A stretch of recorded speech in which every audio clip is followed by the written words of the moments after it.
Este programa é livre para todos os públicos. O Senhor esteja convosco. Ele está no meio de nós. Proclamação do Evangelho de Jesus Cristo segundo Lucas. Glória a vós, Senhor. Naquele tempo, o anjo Gabriel foi enviado por Deus a uma cidade da Galileia, chamada Nazaré, a uma virgem prometida em casamento a um homem chamado José. Ele era descendente de Davi, e o nome da virgem era Maria. O anjo entrou onde ela estava e disse: Alegra-te, cheia de graça, o Senhor está contigo. Maria ficou perturbada com estas palavras e começou a pensar qual seria o significado da saudação. O anjo então disse-lhe: Não tenhas medo, Maria, porque encontrastes graça diante de Deus. Eis que conceberás e darás à luz a um filho, a quem porás o nome de Jesus. Ele será grande, será chamado Filho do Altíssimo, e o Senhor Deus lhe dará o trono de seu pai Davi. Ele reinará para sempre sobre os descendentes de Jacó, e o seu reino não terá fim. Maria perguntou ao anjo: Como acontecerá isso, se eu não conheço homem algum? O anjo respondeu: O Espírito virá sobre ti, e o poder do Altíssimo te cobrirá com sua sombra.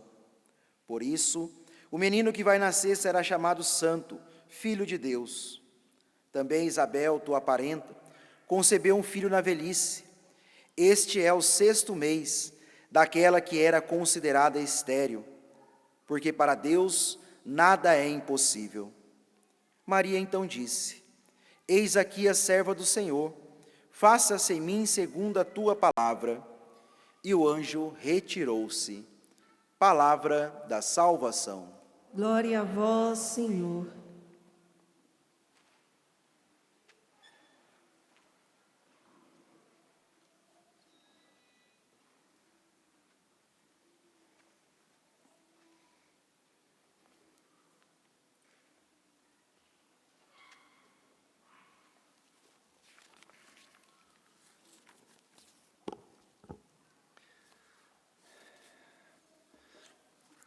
A primeira leitura de hoje nos leva à história do paraíso,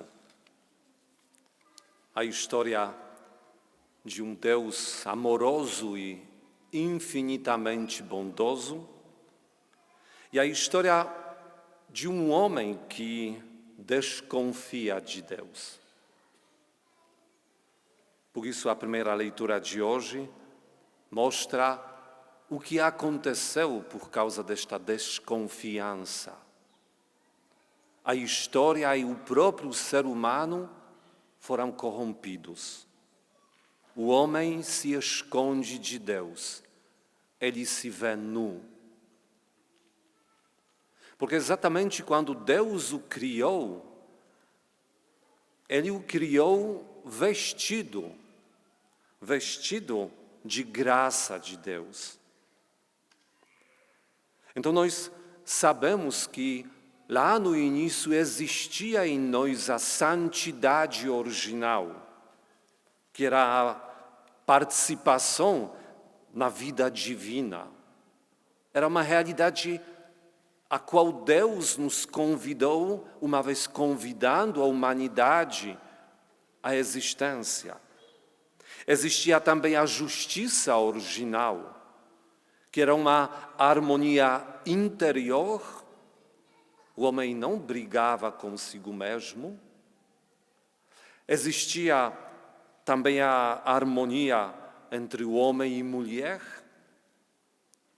Eles se olharam como aqueles que estavam dando um para o outro a si mesmos, com isso como se fosse completando o total do ser humano pensado pelo próprio Deus. E existia harmonia entre o ser humano e a natureza. Infelizmente, tudo isso foi perdido. Surge exatamente o pecado original. O Catecismo da Igreja Católica, ele disse assim: o homem, tentado pelo diabo, deixou morrer em si em seu coração a confiança em seu Criador.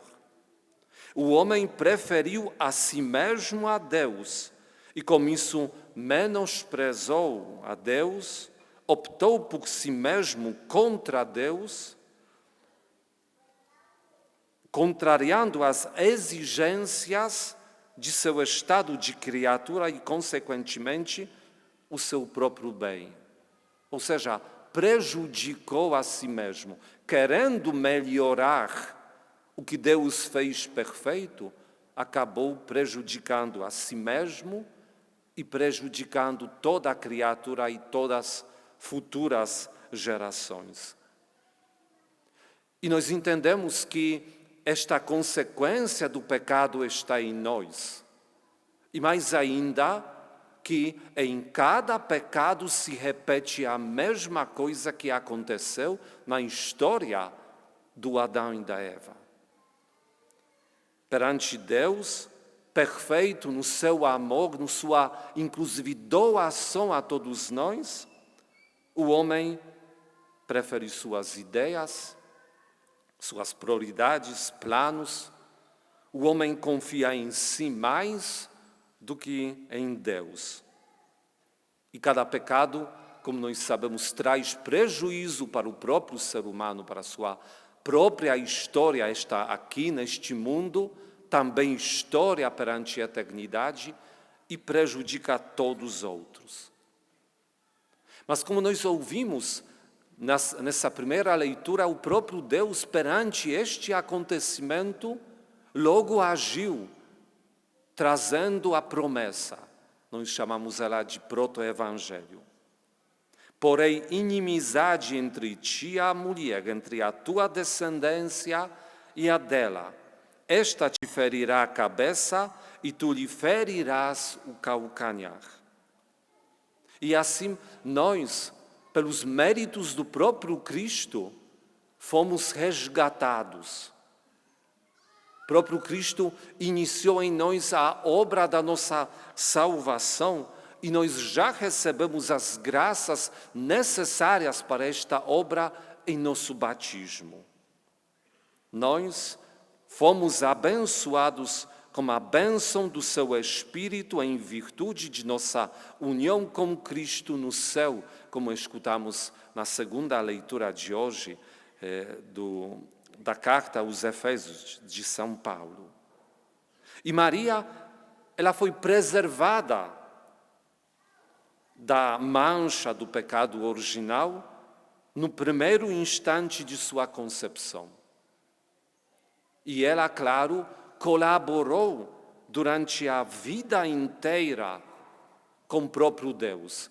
E ela nos ensina como que nós temos que nos apresentar perante Deus, para que nós sejamos, num lado, podemos dizer, parecidos com nossa mãe, Maria, por outro lado, para que nós façamos bem a nós mesmos, abraçando o plano da salvação, nossa própria, que Deus já preparou para cada um de nós. Nós caminhamos dentro da igreja, mas cuidando da nossa própria salvação e colaborando com a salvação dos outros. Maria, como nós escutamos no Evangelho de hoje, perante a proposta de Deus, ela disse sim.